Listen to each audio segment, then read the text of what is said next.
O programa a seguir tem classificação indicativa 12 anos.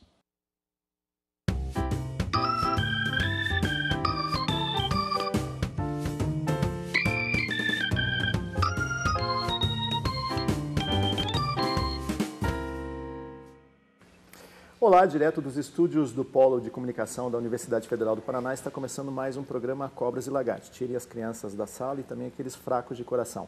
Eu sou Ney Hamilton, esses são os nossos comentaristas, Hugo Mengarelli e Belmiro Valverde. Estamos desfalcados do Mário Negrão hoje, por isso aquela tarja de advertência não deve ter validade para o programa de hoje, porque insinuação sexual é com o Mário. Cenas de violência ficam por nossa conta. Belmiro Valverde, vamos falar sobre um comportamento que tem se tornado muito comum, que aliás eu acho que é historicamente comum na política brasileira, que é a desfaçatez, cara de pau. Tenho a impressão que nessa semana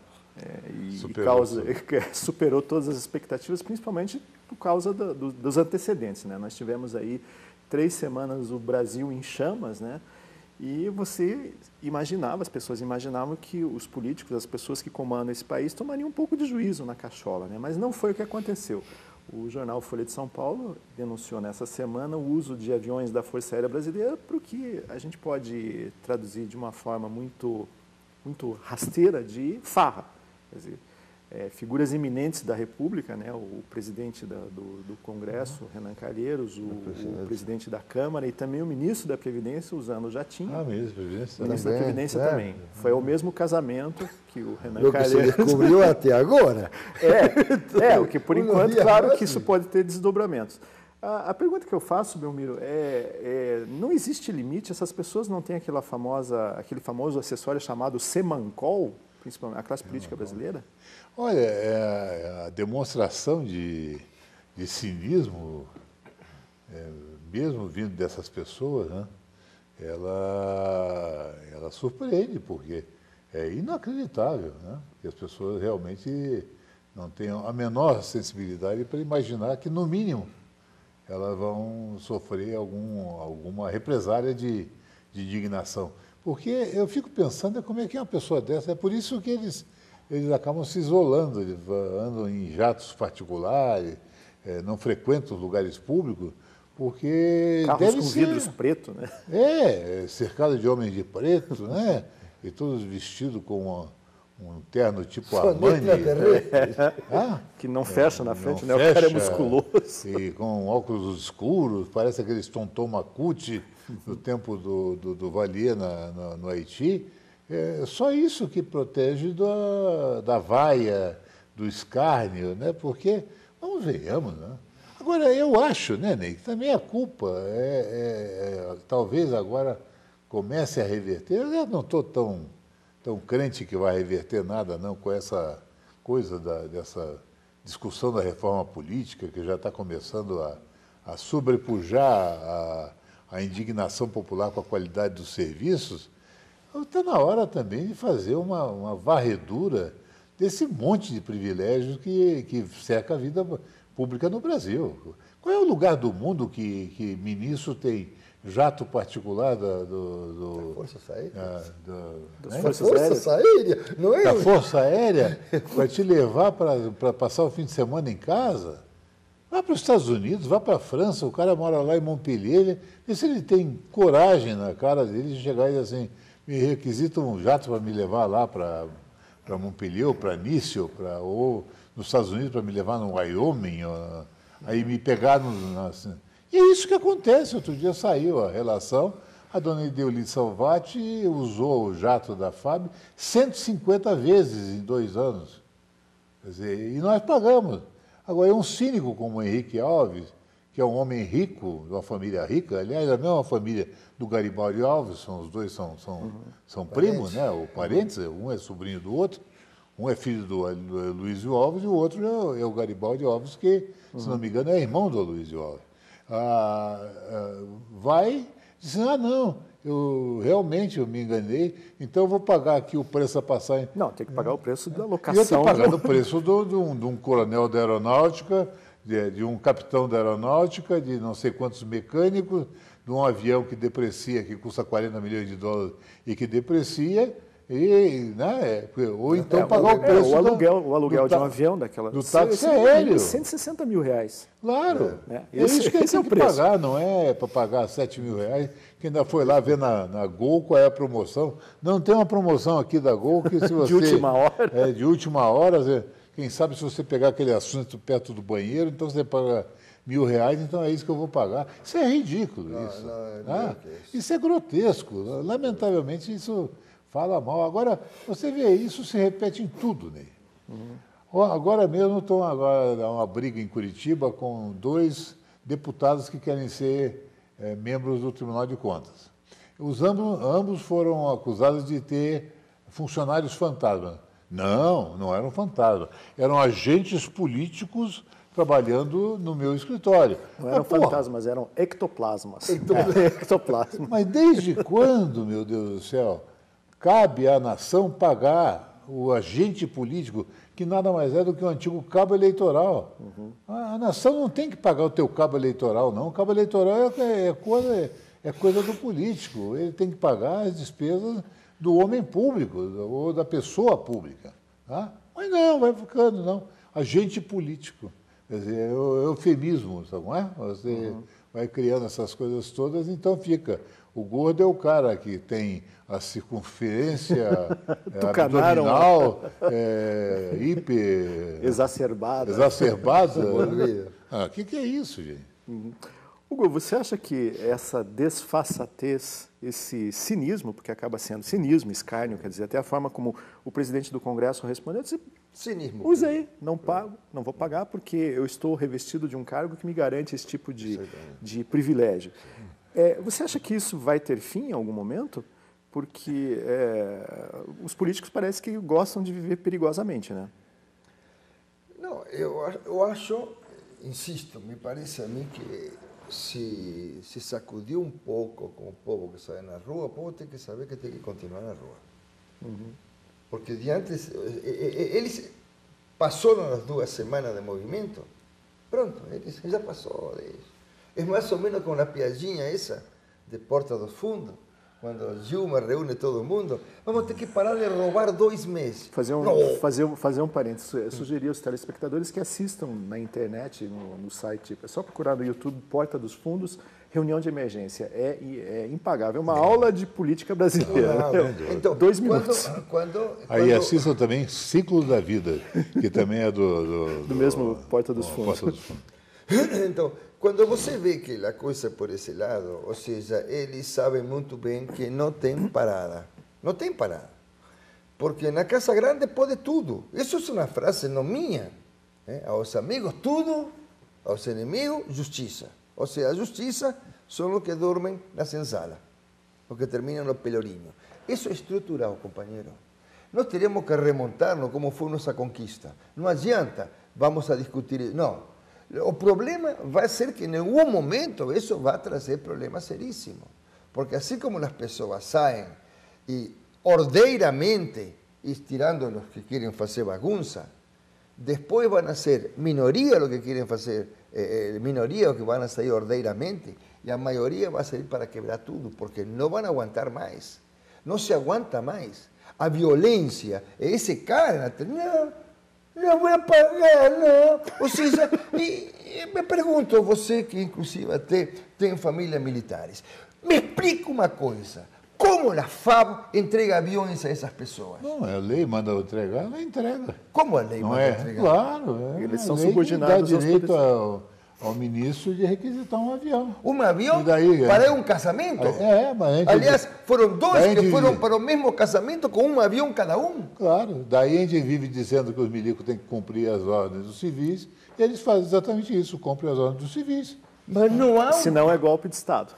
Não é golpe, se não é golpe de Estado. Golpe de Estado. Não, mas devo supor que deve haver normas, não? Porque em nenhum momento deve haver uma lei, desculpe, em nenhum momento deve uma lei, seja no Congresso, onde fosse, que diga que qualquer membro do Congresso pode pegar um avião da FAB. Me desculpem, gente, me desculpem. Não, um é ministro, né, e o outro é presidente do Congresso. É um absurdo. É um absurdo que você possa pegar um avião da FAB para qualquer coisa que não seja da FAB. Não, mas está na lei, lamentavelmente. Agora, para você não ficar mais escandalizado ainda, e depois nós vamos ter que dizer para você que Papai Noel também não existe. A Dilma Rousseff revoltou-se porque a suíte que deram para ela no hotel de luxo não era muito grande. Achou que 80 metros quadrados numa suíte era pequena para uma presidente da República. Bom, não, então, isso, eu acho que vai ser, não vai ser essa suposta tentativa de plebiscito que estão fazendo, que isso é uma brincadeira. Porque o primeiro plebiscito que deveriam fazer é se não vamos ter que ter obrigação de votar ou ter uma votação facultativa. Que a mim me parece que isso seria o mais democrático. Se a mim me obrigam a votar, já deixou de ser democracia para mim.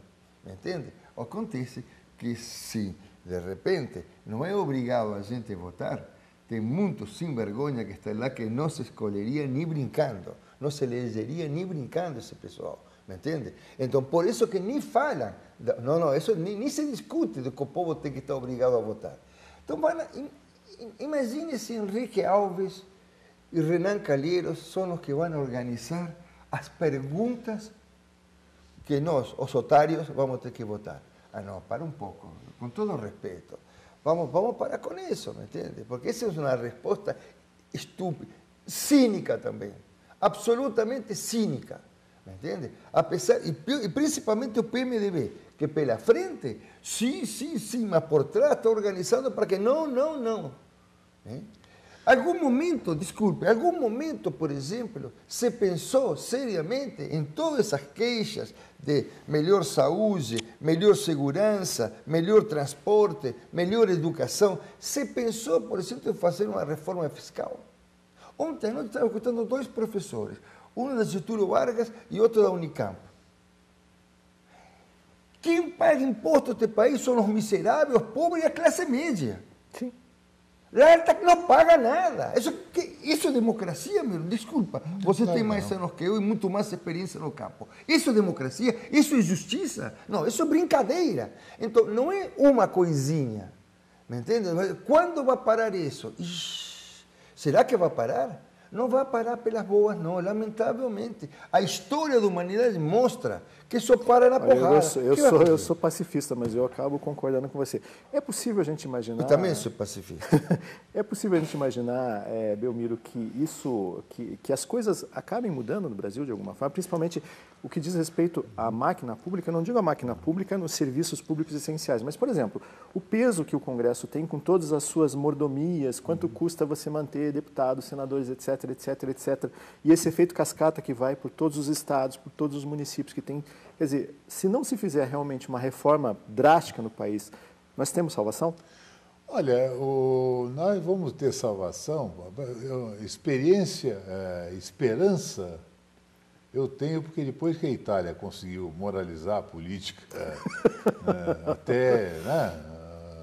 até o Brasil também consegue, né? Depois que a Itália conseguiu botar a máfia na cadeia, até o Brasil consegue se ele quiser. Mas já voltou, né? Hein? Já voltou. É? E como? Então, agora, o que eu acho, Ney, é que toda vez que a gente discute isso, as pessoas, ou por ingenuidade ou por malandragem, tendem a transformar a discussão em paroxismos, não é? Se você disser qualquer coisa desse tipo, você é antidemocrático, você é fascista. Como é que você pode cercear o Congresso? Como é que você pode cercear o direito de expressão? O país tem 39 partidos, mas não, tem que continuar tendo mais partidos. O Luciano Dutti tinha 17 partidos de apoio a ele. Era ridículo até a enunciação dos partidos no fim da coisa. Parecia um... Você tem que acelerar, né, a narração. Claro, porque aquilo tem que caber em 15 segundos. Parecia um locutor de jockey daquele tempo. Não, daquele que Pato Donald, né? Consulta o Narrando uma médico, corrida. consulta o médico, no final que está... Persistir os sintomas. Isso é vida partidária. Daí você leva para o paroxismo completo. Não pode cercear a vida partidária. Aí você diz assim, olha, não pode essa farra, o Congresso está custando demais. Mas como? A democracia é cara mesmo, você não quer democracia. Nós temos que parar com essa babaquice de achar que essas coisas têm valores absolutos. Não tem. O pessoal olha em volta e vê que em todos os lugares civilizados do mundo, essas coisas têm limites. Claro. O prefeito de Nova York, o Bloomberg, Michael Bloomberg... Que é milionário. Que é bilionário, anda de metrô. Mas anda de metrô porque a população exige que ele ande de metrô. Porque se ele começar a andar de helicóptero, a população diz assim, onde é que está aquele cara para poder dizer para ele que o metrô não funciona? Entende? A sociedade se organiza para cobrar das pessoas. Eu sempre digo isso, por exemplo, eu fui secretário de Estado num tempo em que você não tinha avião do governo do Estado para fazer grandes viagens. Então, no tempo do Canet, no tempo do governador Canet, todos nós viajávamos, começando por ele, em avião de carreira. Né? Todos nós andávamos, dormíamos muito no interior. Hoje em dia o governador vai ao interior às 2 para voltar às 3 correndo, porque tem que chegar de helicóptero, tem que sair de helicóptero. Quer dizer, perdeu o contato com a população. Ninguém mais anda numa estrada no Paraná. Hoje os políticos têm contato com a claque, né? Claro. Arregimentado pelos exatamente. Chega lá, pelos assessores políticos. Te esperando, né? Daí vai lá, abraço e tal, né? Pega um avião e vem embora. Né? As estradas estão umas porcarias, por quê? Porque também não anda uma autoridade, não anda mais em cima de uma estrada. Vai de avião, vai não sei o quê, ou não vai. Por isso que temos as estradas que temos. Eu acho que tem solução, sabe? Mas aí eu começo a achar que realmente você vai ter solução quando as pessoas, desculpe a resposta tão longa, quando nós recorremos a 2 coisas. Uma delas é uma coisa que o italiano faz brilhantemente, que é escrachar essas pessoas. O italiano tem uma instituição que é o pernacchio, ou a pernacchia, que é a coisa mais humilhante, é o cara levar uma pernacchia. Esse cara tem que levar uma vaia quando aparecem. Ou então, um exemplo, né? Entra um cidadão que exerce um cargo público num restaurante, alguém gritar, escute, senhores usuários, senhores clientes do restaurante, guardem, segurem suas carteiras, né? Porque... No dia que ele foi escrachado, ele vai começar a mudar alguma coisa. Hugo, você acredita que a nossa elite, entre aspas, põe aspas nisso, política, precisa ouvir aquela música do Chico Buarque, Gota d'Água? Que o meu coração é um pote até aqui de mágoas e qualquer desatenção pode ser a gota d'água. Não adianta, você veja o que aconteceu e não ouviram nada. Não adianta. Desculpe, essa declaração de Renan Calheiros, que já tem um histórico fantástico lá atrás, essa declaração, você não ouve nada. Não, eu me permita discordar um pouco. Nessa madrugada, a polícia desocupou a frente da casa do governador do Rio de Janeiro, onde havia gente acampada lá. Eles botaram as tropas na rua, tiraram as pessoas, porque isso estava incomodando. Sim. O governador do Rio de Janeiro, quer dizer, fizeram um jato d'água, dispersaram as pessoas durante a madrugada. Eu vi. Não, mas não sei por quê. Me desculpe, não tenho nada em contra, ao contrário, eu penso que é fantástico. O que eu quero dizer é que quando um cara chega ao nível que chegou Renan Calheiros, companheiro, desculpe, não está nem aí. A não ser que, claro, que entrem no Congresso, lo peguem e lo pendurem em uma corda. Cioè, aí sim, aí, não há alternativa. Ninguém vai entrar no Congresso, porque não lo vão permitir entrar, verdade? Pode morrer um monte, mas não entra no Congresso. E o cara não aparece em parte nenhuma, como o cara que como se chama, reunião de emergência. Eu disse, que passeata. Mas você não sabe? Não, acabo de chegar de Cancún. Esse está como se estivesse em Cancún direto. Porque, como vocês disseram, não tem nenhum contato em Trancoso, né, na Bahia. Como? Estava em Trancoso, na Bahia. Trancoso, onde estiver. Me entende? Voa. Se fala. Eu me lembro, quando fazia meu doutorado, e vinha com o ônibus, eu saía de manhã e voltava à noite. De madrugada saía e voltava Em São aqui Paulo, 7h30, 8 da noite. Fazia meu doutorado em São Paulo de ônibus, né? Pagado por meu avô. Não, o ônibus pagava a universidade enquanto fiz a disciplina, porque eu paguei meu doutorado. Aí estava como motorista, não? E, pegar a estrada Curitiba-São Paulo, você tem que ir rezando da saída até a chegada. Porque é um milagre se você chega. Quando pega os 100 quilômetros lá na serra, é um milagre se você chega vivo. Então disse, não, mas me disse o motorista, nós, os pobres, vamos por aqui. Eles vão por lá em cima. Está nem aí o que acontece aqui embaixo. E isso é uma realidade. Agora, como isso se muda? Eu acho que tem que ter um povo na rua. Já mostrou que pelo menos algo treme. Eu não vejo outra possibilidade. Você acredita que eles vão mudar alguma coisa? Se eles pudessem mudar alguma coisa, já teriam mudado há muito tempo. E não mudaram. Eles vão fazer todo o jogo para manter a coisa como está. Entende? Deixa eu dar só, eu não posso deixar de fazer uma homenagem até a um queridíssimo amigo meu, que é o governador Jaime Canet, né? Mas só para dar uma ideia do que é a diferença, né, entre o Jaime Canet da vida e um Renan Calheiros, né? O Canet era governador, um homem muito rico, pessoalmente, muito rico, e como governador um dia recebe de um amigo, que também era empreiteiro, uma caixa de vinhos finíssimos. E ele, eu não posso devolver esse troço para o cara, vai ser uma ofensa. Chamou o chefe de gabinete, vai lá não sei onde, veja quanto é que custa uma caixa de um vinho mais caro que esse.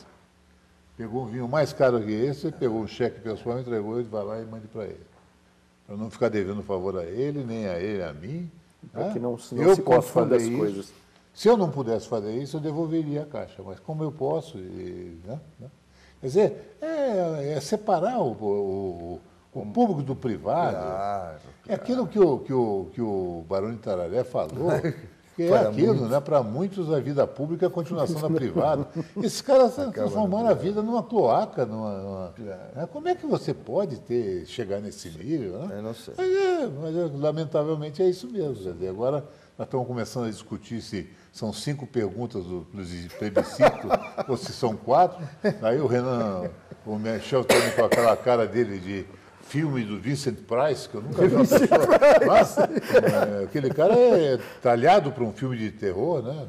Mas olha, aquela cara, cabelo muito grande, sempre saindo de trás de um bom saindo de trás então, sempre saindo de trás de um túmulo, né? No meio da névoa. Paletó sempre fechado, falando coisas judiciosas, né? Então, com Peter Lorre do lado. Exatamente, né? Com os olhos arregalados. Com os olhos arregalados, né? Pronto para ser emparedado. Antonino está amontillado. Isso que dá, né? Alan Poe. Aquele filme. Bom, e é essa turma que está aí. Uhum. Bom, vamos fazer um rápido intervalo e depois desse bloco eu sou forçado a concordar realmente com as advertências, porque nós só falamos em violência, sexo e droga. Sexo e droga. Vamos a um rápido intervalo, Cobras e Lagartos já volta. Isso é uma droga.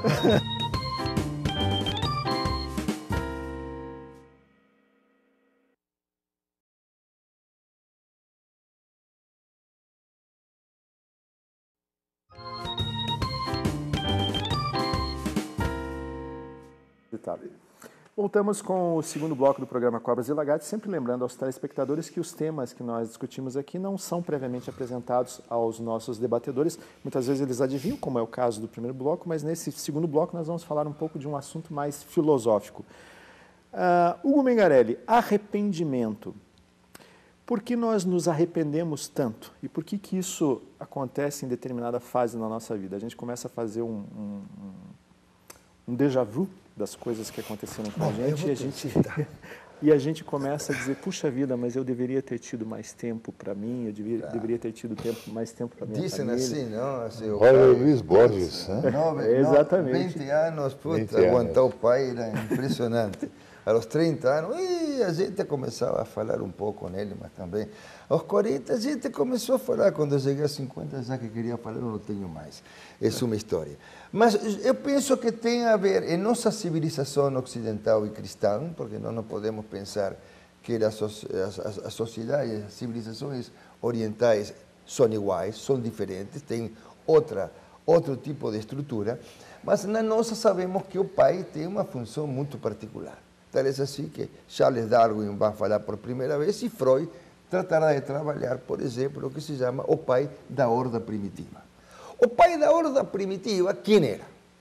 Não. O pai da horda primitiva era o cara que tinha todas as mulheres e os meninos não podiam tocar nenhuma, porque ele era dono de todas as mulheres. Então expulsava todos de lá. Se o cara queria uma mulher, tinha que sair de lá.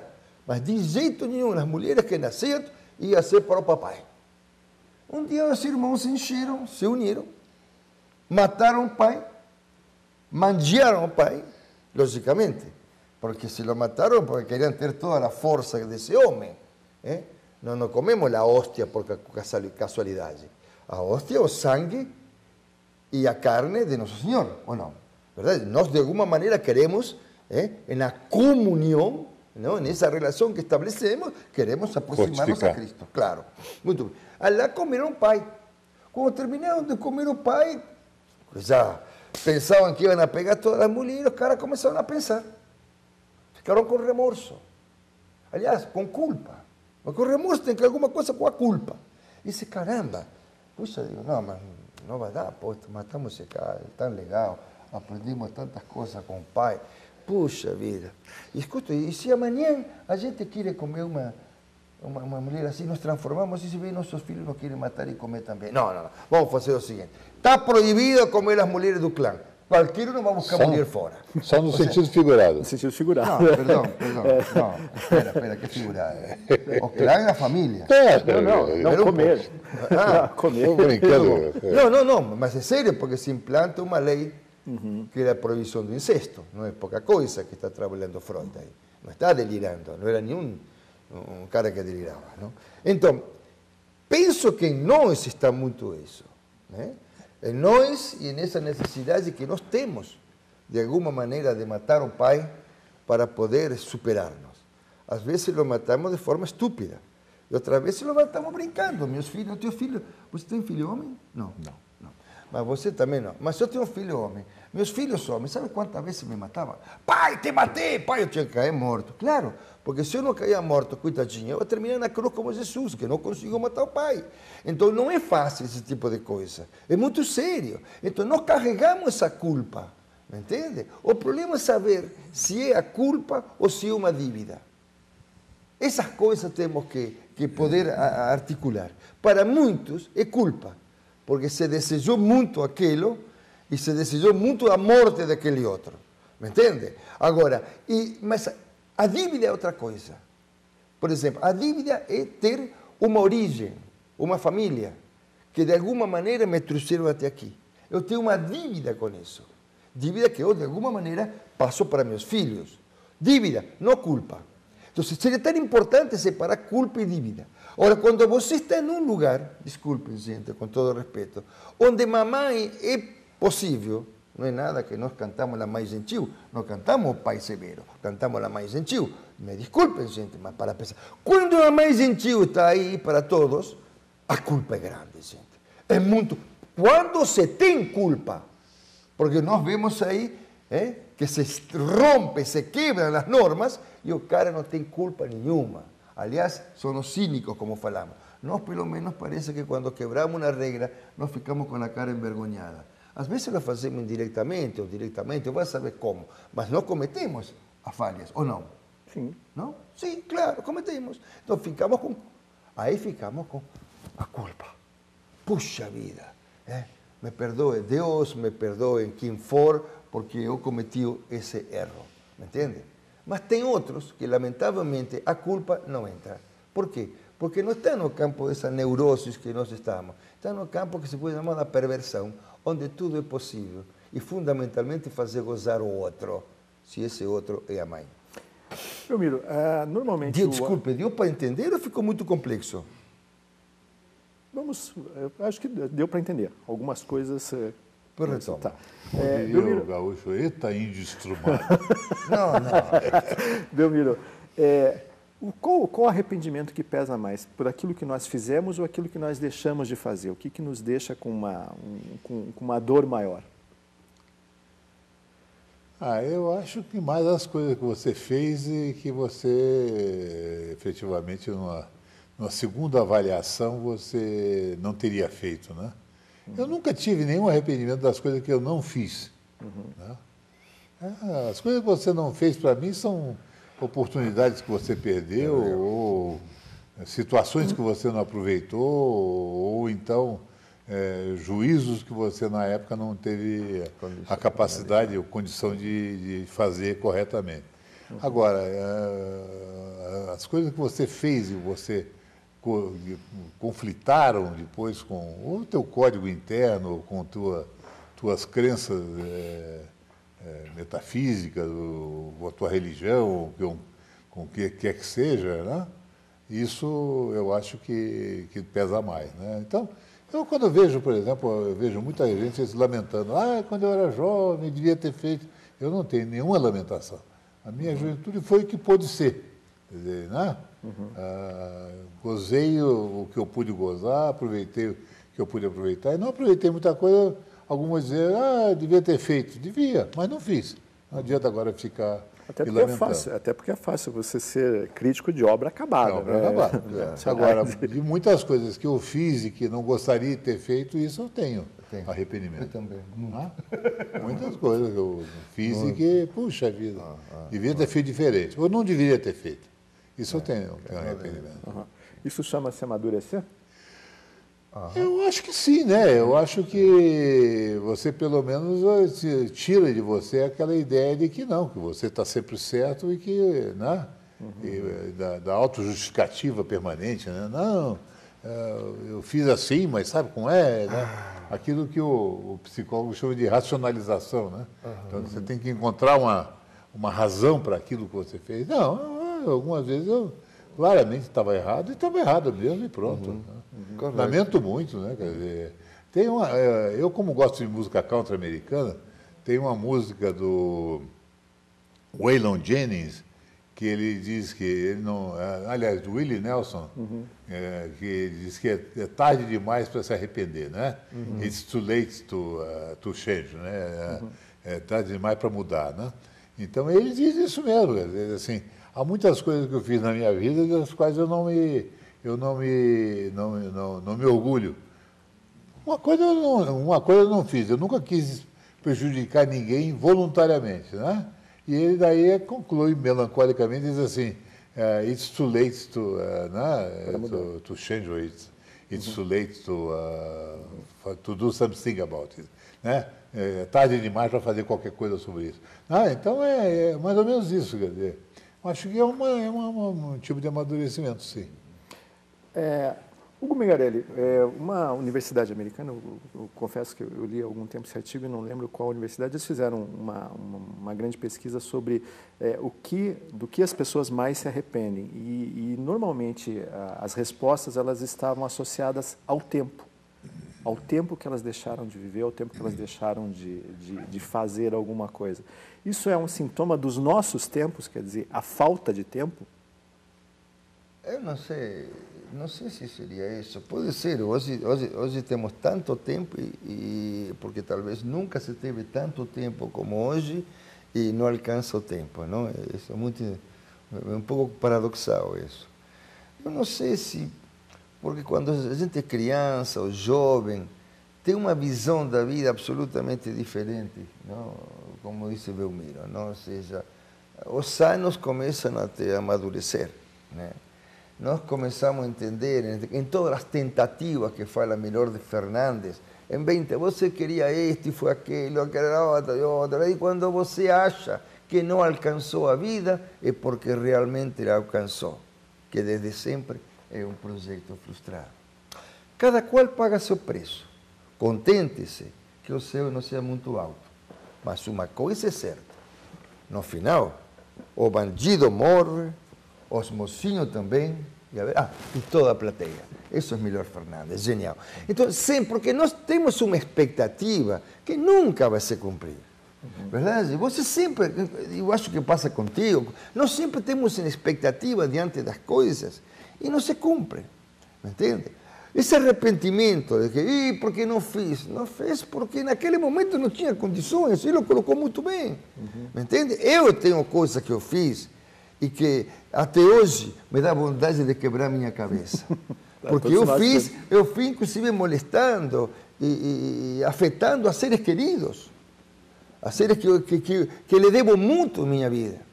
Então a gente comete erros constantemente, principalmente quando você é jovem e de repente você entra na universidade, e como foi o primeiro da família que entrou na universidade, eu imaginava que conversava com Deus diretamente. Não é assim a coisa, entende?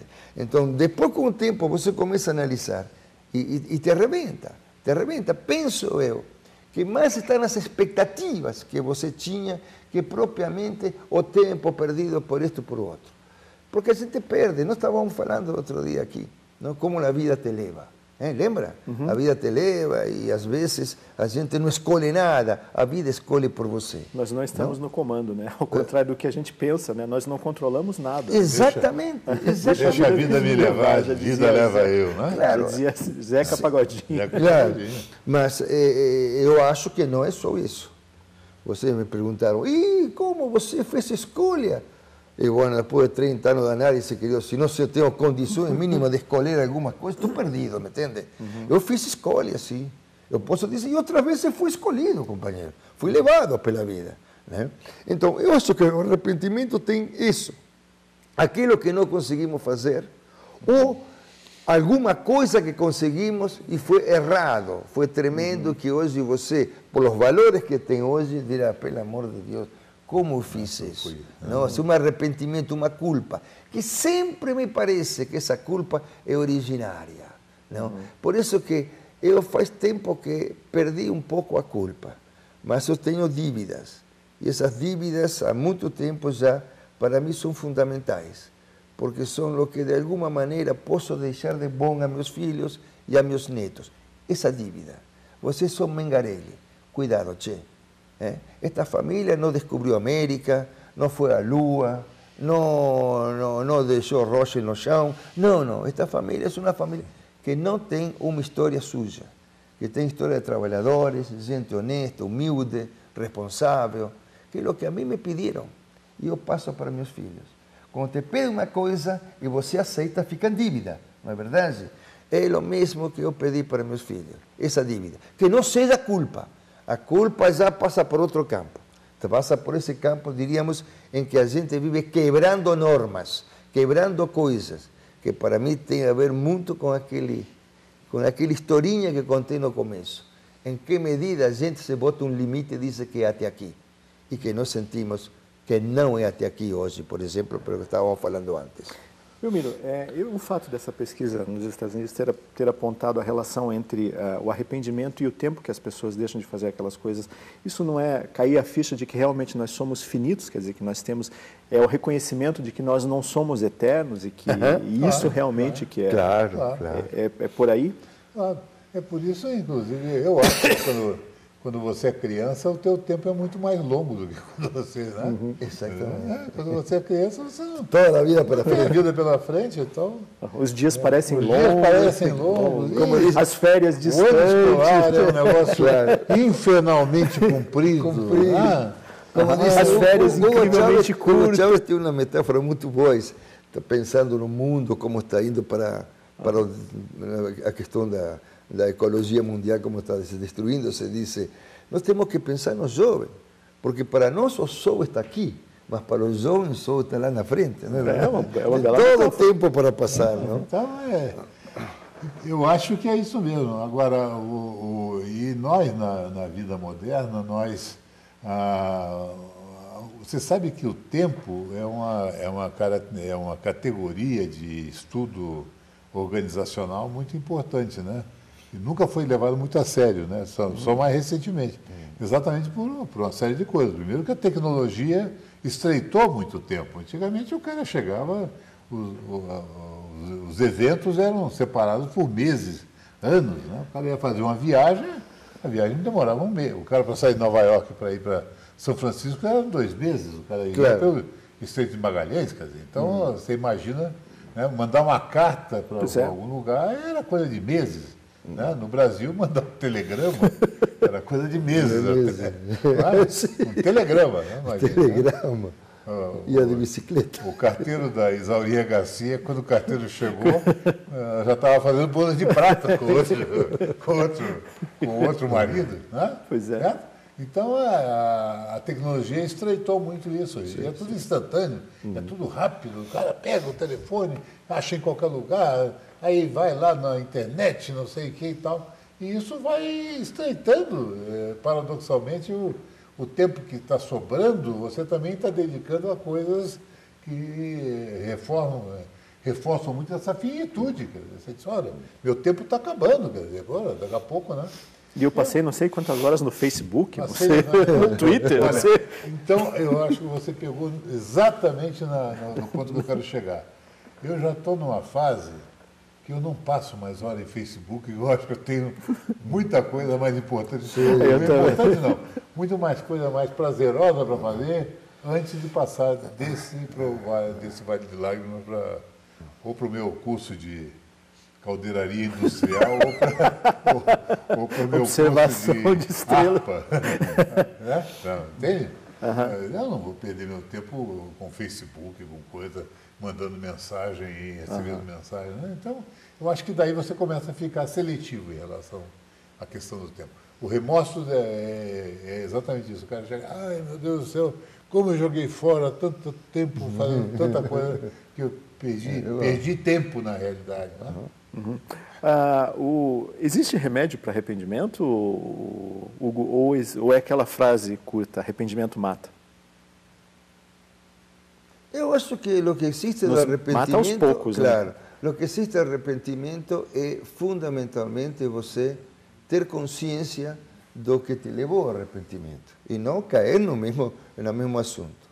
Me parece que essa é a questão. Ou seja, eu me arrependi de muitas coisas e desde então eu me cuido muito de não repetir isso. Não? Porque se você repete, e geralmente repetimos, e o que mais terrível somos os humanos, depois chamamos de burro. Burro bota o pé no buraco uma vez, e não quase sempre, mas chamamos de burro. Eu acho que o burro deve se ofender por isso. Não? Então, eu penso nesse sentido, não? Que o arrependimento você não pode ficar no arrependimento, senão não sai do lugar. Né? Ou seja, o arrependimento tem que vir só como a possibilidade de te projetar para uma nova situação e você ter o cuidado necessário para não cair de novo exatamente, e não repetir. E queria colocar uma questão, porque falei do pai, de repente a coisa pode ficar meio machista. Quero dizer que para mim, não, e para a psicanálise, o pai não é exatamente o homem, né? Sino quem determina os limites, quem ordena as coisas. E geralmente não é o homem, é a mulher, é a mãe. Quem nos introduz a linguagem é a mãe. A linguagem é a primeira coisa mais violenta que a criança tem que enfrentar. Por isso que Barthes falava que a língua não é fascista porque te proíbe, é fascista porque te obriga. Ou você vai ou você não fala. E isso também está na mãe, não? Essa é a que comanda. Assim, por isso que não se trata só da figura do pai, sino de lugares nas quais, por exemplo, as mulheres operam de uma forma muito particular, né? Belmiro, o arrependimento mais doído é aquele que nós cometemos contra nós mesmos, de alguma coisa que a gente cometeu contra nós mesmos, ou contra terceiros, contra pessoas que a gente gosta? Eu acho que contra as pessoas que você gosta, né? Porque aquilo que você cometeu com você próprio é um problema de expiação. Daí você vai, né? Choque. Exatamente. Se você fosse, vai fazer a penitência. Açoitar, né? O açoite. Você vai te flagelar, né? Claro. Ponto final. É que se pode flagelar de muitas maneiras também. Essa é a questão. Não necessariamente se batendo assim, sino continuando a cometer erros, a te machucar. Desculpa, Ramiro. Agora, não, você contribui para o que eu estou dizendo. Né? Mas agora eu acho que quando você magoa uma pessoa que você gosta, isso é uma dor miserável. Né? Quando você sente que você humilhou uma pessoa, ou você... faltou com a pessoa em algum momento que ela precisava. Faltou com algum momento, eu acho isso uma dor difícil de suportar, né? Ou com teu filho, ou com tua mulher, ou com teu marido, com teu amigo, com teu irmão. Isso é duro de aguentar. E aí é exatamente o que eu acho que faz a separação, né, entre o cara que tem ou não tem esse mínimo desse código de, digamos, de referência, não vou dizer nem de moral, nada, mas de referência, quer dizer, as coisas que eu não devo fazer, né? As coisas que eu... o Max Weber e vários outros estudiosos sempre fizeram uma distinção muito grande entre autoridade, poder, legitimidade, não é? E um dos tipos da autoridade e um dos tipos do poder é o poder moral, né? Por exemplo, o poder pode ser coercitivo, o cara que te prende está exercendo um poder coercitivo. Ele pode ser remuneratório, ele pode chegar e dizer assim, eu vou te pagar para você me obedecer, quer dizer, então ele está te remunerando pela tua obediência. Mas ele pode ser moral, ele pode ser simplesmente o poder das pessoas infundir no outro uma necessidade de respeitar determinadas regras ou determinados códigos, né? E eu acredito muito no poder moral, né? Eu acho que o poder moral é fundamental. Né? Se você não tiver o poder moral, você não tem os outros. O remunerativo, o remuneratório é uma coisa que passa. É a história do Ike Batista. O Ike Batista estava cercado de pessoas que obedeciam cegamente e achavam que ele era um gênio. Agora que acabou o poder remuneratório dele, ele passou a ser um... Mas é a época de hoje. Quem vale hoje, quem tem grana. Quem não tem grana não vale nada, não? Quem não tem grana apenas se arrepende de não ter passado a perna. Exatamente. Lamentavelmente, parece que a coisa é por infelizmente, aí, esses são os nossos tempos. Nossos tempos. Felizmente, o programa Cobras e Lagartos está chegando ao final. Eu agradeço muito sua audiência, sua participação, sua atenção. Se você quer ver programas Cobras e Lagartos, os mais antigos, ou quer conversar com a gente, é só entrar na página da Universidade Federal do Paraná na internet, www.fpr.br. Obrigado pelo Cobras e Lagartos e até a nossa próxima edição. Até lá. Muito bem.